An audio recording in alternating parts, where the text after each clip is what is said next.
అందరైతే ఎట్లున్నారు బాగున్నారా? ఈరోజు చిన్నకన్నయ్య బర్త్డే కదా, నేనైతే సేమియా చేసిన. తాత కోసం అమ్మమ్మ కోసం అయితే తీసుకొని వచ్చినాము. ఫస్ట్ వాళ్ళకే వేయాలి. ఫస్ట్ పెద్దోళ్ళకి ఇచ్చిన తర్వాత మనం తినాలి. నేను చిన్నకన్నయ్య కూడా నిజంగా ప్రామిస్ పెట్టలేదు. ఇప్పుడు అమ్మమ్మ తాత తిన్న తర్వాతనే వాళ్ళ పెడదామని.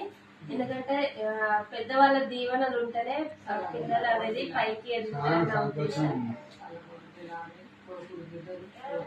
దగ్గరికి చెప్తుంది 5-6 సంతానం కలగాలి, కోటీశ్వరుడు కలగాలి. అంతే, ఇంతకంటే ఇంకేం చెప్పండి.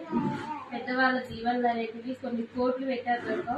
ఏదైనా మన పెద్దవాళ్ళని భారము అనుకోకుండా మన అని చూసుకుంటే వాళ్ళకి ఫుల్ హ్యాపీ అనిపిస్తుంది. తాతయ్య చూసినా ఎంత సంతోషం కూడా సేమ్ మరి తింటాడు.